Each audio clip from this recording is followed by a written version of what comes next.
Bonjour à toutes et à tous. Mon collègue Méziane Riles et moi-même, Ben Idriss, avons préparé cet exposé dans le cadre de notre deuxième année de master informatique pour le module sécurité. Nous allons aborder le sujet de la blockchain, explorer ses mécanismes ainsi que les applications cryptographiques au sein de cette technologie.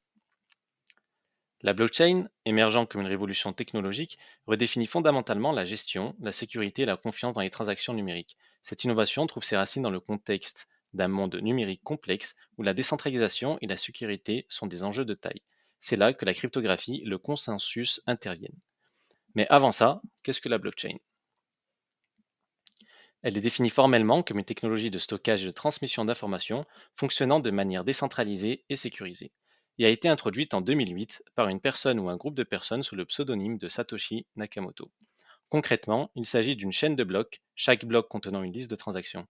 Ces blocs sont liés de manière cryptographique et chronologique, formant ainsi une chaîne. Faisons une analogie. Imaginez un groupe de personnes, dont Alice et Bob, qui souhaitent effectuer des transactions les unes avec les autres. Plutôt que de dépendre d'une instance comme la banque pour enregistrer ces transactions, ils décident d'utiliser un grand cahier partagé. Lorsqu'Alice décide d'envoyer 10 euros à Bob, elle écrit cette transaction sur une page du cahier. Mais pour que la transaction soit valide, elle doit être approuvée par les autres personnes du groupe appelés validateurs. Ces validateurs vérifient que la transaction est légitime et qu'Alice a réellement les 10 euros à envoyer en utilisant une sorte de magie mathématique. Ainsi, toutes les transactions validées sont regroupées dans un bloc. Ce bloc contiendra également une référence au bloc précédent. Les mineurs interviennent ensuite, à travers une magie mathématique encore une fois, valider ce bloc, le sceller et permettre son ajout à la chaîne. Cela rend la blockchain sécurisée car si quelqu'un essayait de changer une transaction dans le bloc du milieu, cela affecterait tous les blocs suivants et tout le monde le saurait. Ainsi, grâce à cette blockchain, le groupe peut effectuer des transactions en toute confiance. Maintenant que nous comprenons le fonctionnement de base de la blockchain, parlons de la manière dont la cryptographie est utilisée pour renforcer la sécurité de ce processus. Nous avions parlé de magie mathématique qui scelle notre bloc pour que chaque transaction soit sécurisée et que personne ne puisse tricher. Et c'est là que la cryptographie entre en jeu. Dans le monde de la blockchain, les fonctions de hachage représentent cette magie mathématique qui transforme chaque transaction en une empreinte unique. Cette empreinte ou hash est un peu comme une empreinte digitale mathématique de la transaction, garantissant son intégrité. Les fonctions de hachage sont des algorithmes qui prennent en entrée des données de taille variable et produisent une sortie de taille fixe, généralement une séquence de caractères hexadécimaux. Ces fonctions ont plusieurs propriétés importantes. Tout d'abord, une fonction de hachage est déterministe, ce qui signifie que pour une entrée donnée, elle produira toujours la même sortie. Cela garantit une reproducibilité constante lors de la création des hachés. Ensuite, les fonctions de hachage doivent être efficaces en termes de vitesse de calcul. Elles doivent pouvoir générer rapidement le haché correspondant à une donnée, même si la taille de celle-ci est importante. On parle aussi d'effet avalanche, c'est-à-dire qu'un changement mineur dans l'entrée doit résulter sur un changement significatif dans le haché résultant. Cela garantit que des données différentes produiront des hachés différents. Finalement, les fonctions de hachage doivent être résistantes aux attaques par préimage et par collision. Nous allons maintenant nous intéresser à une fonction en particulier qui est largement utilisée dans la blockchain, surtout pour la crypto-monnaie dans le Bitcoin. C'est la fonction SHA-256. Cette fonction se base sur la construction de Merkle-Dagmard et produit des hachés de 256 bits. La construction de Merkle-Dagmard est un algorithme qui permet de résoudre le problème de hachage cryptographique en acceptant un message de taille quelconque pour produire en sortie un message de taille fixe, en utilisant une fonction de compression. Voici comment SHA-256 fonctionne. On commence par le pré-traitement du message d'entrée. Pour garantir que la longueur du message est un multiple de 512 bits, nous appliquons un padding. Cela consiste à ajouter des bits supplémentaires, dont un bit à 1 suivi de bits à 0. À la fin, la longueur originale du message en bits. Ensuite, nous passons à l'initialisation des variables d'état. SHA-256 utilise 8 variables d'état de 32 bits, notées H0 à H7, qui sont initialement définies par les premières 32 bits des parties fractionnaires des racines carrées de certains nombres premiers. Ensuite, la boucle principale traite chaque bloc de 512 bits tout seul. Chaque bloc de 512 bits est divisé en 16 mots de 32 bits chacun. Ces mots serviront de données d'entrée pour les différentes étapes de la boucle. Les 16 mots de travail créés sont étendus à 64 mots de 32 bits en utilisant des fonctions logiques dont les formules se trouvent ci-dessous. Ces extensions impliquent des rotations, des opérations XOR et d'autres opérations pour générer un ensemble plus large de mots. À chaque itération T de la boucle principale, chaque variable d'état HI est mise à jour en utilisant la fonction de compression appropriée. Les nouveaux mots WT et des constantes spécifiques. Cette mise à jour est représentée par la formule générale qui se trouve à l'écran. À la fin de toutes les itérations, toutes les variables HI ont été mises à jour et forment donc le haché final. Mais comment cette fonction qui hache tes messages pour en faire une sortie de caractère semblant aléatoire est utilisée au sein de la blockchain? Si vous vous souvenez encore du début de la vidéo, nous avions parlé de magie mathématique pour sécuriser les données d'un bloc. Eh bien effectivement, lorsqu'un bloc de transaction est créé, la fonction SHA-256 est utilisée pour créer un hachage unique de l'ensemble des données du bloc.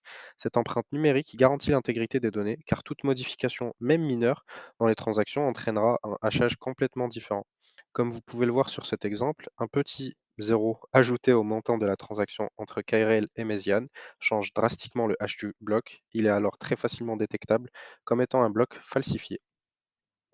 SHA-256 est aussi utilisé pour lier les blocs les uns aux autres, car chaque bloc contient un en-tête qui inclut le hash du bloc précédent, créant ainsi une chaîne de blocs comme sur le schéma suivant. Aussi, SHA-256 est utilisé par les mineurs dans ce qu'on appelle une proof of work. Les mineurs doivent résoudre un problème mathématique complexe en ajustant un nonce jusqu'à ce que le hash du bloc soit inférieur à une certaine valeur cible. Prenons l'exemple du bloc 635 000 de Bitcoin, miné le 16 juin 2020 par la coopérative Poolin. Pour valider le bloc 635 000, le mineur a dû construire une ébauche de ce bloc en y incluant des transactions et les valeurs utiles, indiquer l'identifiant du bloc précédent pour réaliser la liaison et faire varier un nombre présent dans l'entête appelé le nonce. En faisant varier ce nonce, ainsi que d'autres paramètres dans ce bloc, le mineur a pu essayer un nombre gigantesque de possibilités afin que le hachage de l'entête produise un résultat convenable, c'est-à-dire une empreinte commençant par un nombre suffisant de zéros. Cette empreinte constitue l'identifiant de ce bloc. Le bloc en lui-même constitue donc la preuve de travail et l'identifiant est la manière dont on le vérifie. De cette façon, chaque membre du réseau peut, à partir des données du bloc, s'assurer que le mineur a bien trouvé une solution valide. Outre les fonctions de hachage, la cryptographie asymétrique occupe également une place importante dans la blockchain. Pour rappel, la cryptographie asymétrique repose sur le principe de deux clés distinctes mais liées mathématiquement, la clé publique et la clé privée. La clé publique est partagée publiquement et peut être utilisée par n'importe qui, tandis que la clé privée est conservée secrètement par son propriétaire. Ces clés sont générées de manière à ce que tout ce qui est chiffré avec l'une des clés puisse être déchiffré uniquement avec l'autre. Dans la blockchain, la cryptographie asymétrique est utilisée pour la signature des transactions.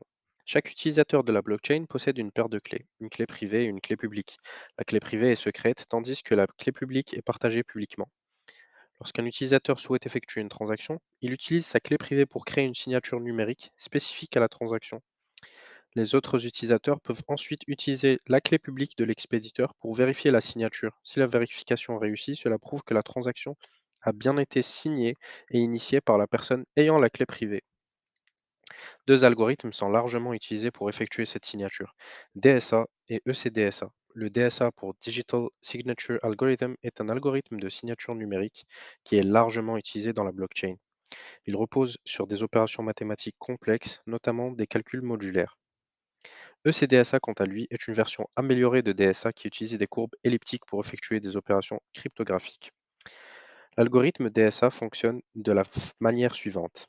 Tout d'abord, une paire de clés privées et publiques est générée. Cette génération se fait par le choix des paramètres P, Q et G. Ensuite, pour signer une transaction, nous choisissons un nonce aléatoire, calculons R et S, avec S basé sur la fonction de hachage HM de la transaction, et la signature résultante est la paire RS. Enfin, pour vérifier la signature, nous nous assurons que R et S sont dans la plage valide, calculons des points intermédiaires, dont V, et validons la signature si V est égal à R. Le DSA assure ainsi l'intégrité et l'authenticité des transactions dans une blockchain. Pour récapituler, dans cette vidéo, nous avons exploré les fondements de la blockchain en comprenant ses mécanismes sous-jacents. Nous avons plongé dans le rôle essentiel de la cryptographie au sein de la blockchain en mettant en lumière l'algorithme SHA-256, mais aussi en approfondissant notre compréhension de la cryptographie asymétrique avec un accent particulier sur l'algorithme DSA. Merci de nous avoir suivis et à très bientôt.